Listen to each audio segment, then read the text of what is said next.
Sou Dom Aldo de Tilo Bagoto, arcebispo metropolitano da Paraíba. Tendo em vista o segundo turno das eleições, dirijo-me hoje aos diocesanos e a todas as pessoas de boa vontade. A situação nos preocupa. Engana-se quem pensa que esteja em jogo apenas o dilema da escolha dos candidatos e dos partidos mais capazes de promover o desenvolvimento no país, numa disputa democrática, na qual poderemos mais tarde corrigir eventuais erros de percurso. A alerta recai sobre a gravidade do momento presente no qual vivemos. A humanidade tem assistido nas últimas décadas a um trabalho internacional, calculado e planejado, que pretende modificar radicalmente as concepções básicas do cristianismo, no tocante ao papel da família, à dignidade da vida humana e à ética, que foi um pilar fundamental para a revolução da civilização que nós construímos. Os conceitos de vida, de dignidade humana, estão ameaçados no mundo de hoje, como nunca se viu na história. Atualmente há países onde o aborto está legalizado durante todos os 9 meses de gestação. A ONU, vendo já suficientemente enraigada a cultura do aborto, pretende reconhecê-lo não mais como um mal menor a ser tolerado, mas como um direito humano fundamental a ser promovido. Aqui está o veneno. Enquanto no mundo dito desenvolvido se procura agora introduzir a prática pela qual as pessoas mais idosas, quando suas vidas não evidenciam mais os sinais de unidade social ou de utilidade social, não produzem mais, mesmo que ainda estejam em pleno gozo de saúde, peçam elas a própria morte, disfarçada sob o rótulo de um novo direito, a eutanásia. Todos esses ataques à vida e à dignidade humana são a face mais visível de um projeto amplo que atinge a sociedade de hoje. Os sumos pontífices, os santos padres, os papas, mais recentes, sem exceção, têm chamado isso de cultura de morte.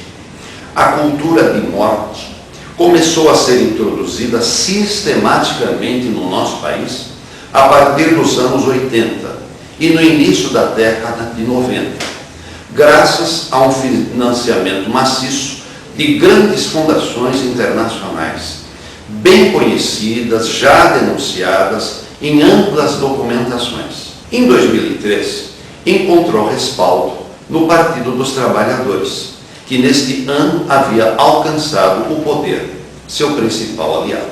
Desde que chegou ao poder, o Partido dos Trabalhadores assumiu como projeto de governo a completa legalização do aborto no Brasil. O partido não escondeu a sua agenda. Antes, paradoxalmente, passou a negar com insistência o que ele fazia publicamente, mesmo diante de todas as evidências ao contrário. O povo brasileiro maciçamente é contrário ao aborto. Ao longo desses anos, isto se repetiu várias e várias vezes. Pode-se concluir que, para este partido, esta atitude pró-aborto não é um mal entendido, não é um equívoco, nem é uma fraqueza, nem é um vício, nem um erro de percurso, mas constitui a própria estratégia para implantar a cultura de morte no Brasil. Desde o início do seu mandato, o atual governo considerou a completa legalização do aborto como seu programa de governo. Em 2005, o nosso governo se comprometeu perante o Comitê de Direitos Humanos da ONU a descriminalizar completamente o aborto no país, para em seguida reconhecer perante o Comitê da CEDAW, da ONU, o aborto como um direito humano.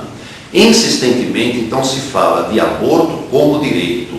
Isto é, no mínimo, uma chicana, uma enganação, uma controvérsia inaceitável, intolerável, e o direito à vida e à família é irrenunciável para nós humanistas e cristãos. Em seguida, no dia 8 de agosto de 2005, o presidente negou todas essas declarações, enviando à Assembleia Geral dos Bispos do Brasil, reunida em Itaici, então, uma carta assinada pelo próprio Cunho, publicada por toda a imprensa, na qual ele negava, jurando, pela fé que havia recebido de sua mãe, que tivesse qualquer intenção de legalizar o aborto no país.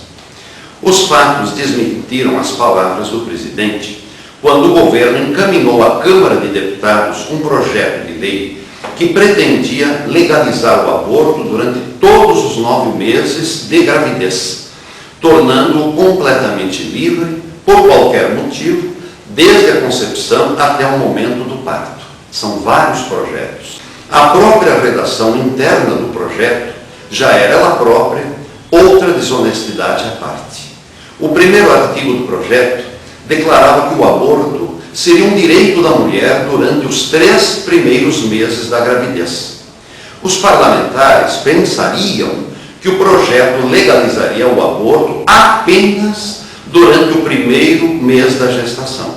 Porém, o último artigo deste projeto suprimia todos os dispositivos do Código Penal que tipificavam o aborto como crime, de modo que a prática, na verdade, passaria a ser permitida em todas as circunstâncias durante todos os 9 meses, desde a concepção até o momento do parto, e não apenas nos 3 primeiros meses da gestação.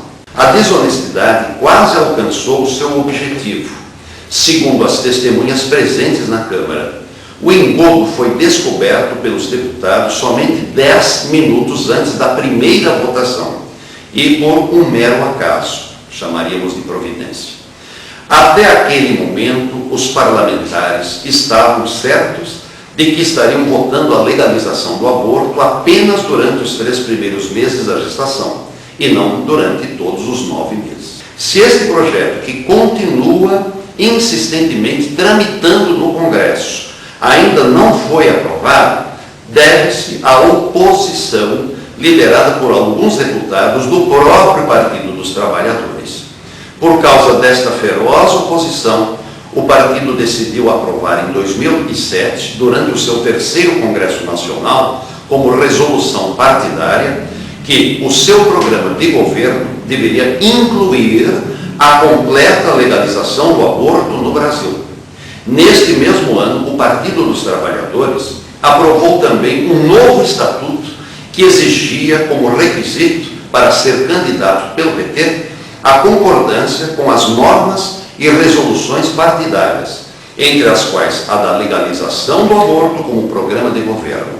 No ano seguinte, como consequência destas medidas, os deputados petistas Luiz Bassuma e Henrique Afonso, que haviam coordenado a oposição ao projeto pelo qual o aborto se tornaria completamente livre durante toda a gestação e que haviam, ademais, pedido a abertura de uma comissão parlamentar de inquérito, CPI, para investigar quem está financiando a promoção do aborto no Brasil, foram processados, julgados e condenados pela unanimidade dos 38 juízes escolhidos pelo Diretório Nacional do Partido dos Trabalhadores, acusados de terem cometido infrações graves à ética partidária. Apesar da sentença condenatória afirmar claramente que estes parlamentares foram condenados por terem militado contra o aborto, todas as vezes que este assunto vem a público, os representantes do partido negam com veemência que tal julgamento tenha existido, ou que a condenação tenha sido dada por estes motivos, quando não ameaçam processar por calúnia aqueles que difamam tais informações. Já no início desta campanha presidencial de 2010, a candidata pelo Partido dos Trabalhadores afirmou que os bispos católicos que a acusavam de pretender promover o aborto partiam de um pressuposto errado, pois nem ela, nem o atual governo, segundo as suas palavras, jamais teriam sido a favor do aborto. A candidata ignorou que alguns dias antes o governo brasileiro havia elaborado e promovido, em parceria com a ONU, a assinatura do chamado Consenso de Brasília, um documento que recomenda a legalização do aborto, não somente no Brasil, como em toda a América Latina. Isso foi no dia 16 de julho, próximo passado. Não ficamos apenas nisso. Nesta primeira semana de outubro, a candidata, que nas últimas semanas tem afirmado ser a favor da vida, acrescentou pertencer a uma família católica e que não apenas é, mas que também sempre foi a favor da vida, sem aparentemente importar-se com o fato de que circula livremente na internet um vídeo na qual, em uma gravação realizada no dia 4 de outubro de 2007, ela mesma declara: o aborto deve ser descriminalizado. Hoje no Brasil constitui um absurdo que o aborto ainda não tenha sido descriminalizado. Não posso, como pastor, compactuar com este trabalho de desinformação e de manipulação das consciências. Então aqui nós não estamos entrando em política partidária. Não é absolutamente, cabe à igreja imiscuir-se nas políticas partidárias, ou indicar ou não indicar partidos ou candidatos. Mas é dever da igreja, dos pastores, alertar sobre o voto que tem as suas consequências. Formar a consciência cidadã, formar a consciência ética com os princípios e fundamentos humanitários e cristãos. Quando os representantes do governo se expressam de caso pensado desta maneira, não existe mais credibilidade para suas afirmações. A experiência política e a história advertem amplamente que, quando a democracia se converte neste tipo de demagogia para ganhar voto, já é a ditadura que está no horizonte. É uma advertência de mesmo teor, Nola dá inequivocamente o Evangelho, quando ensina que o nosso falar deve ser o sim, seja sim, o não, seja não. Ficar em cima do muro é péssimo, é desonesto, não é coisa nem de homem.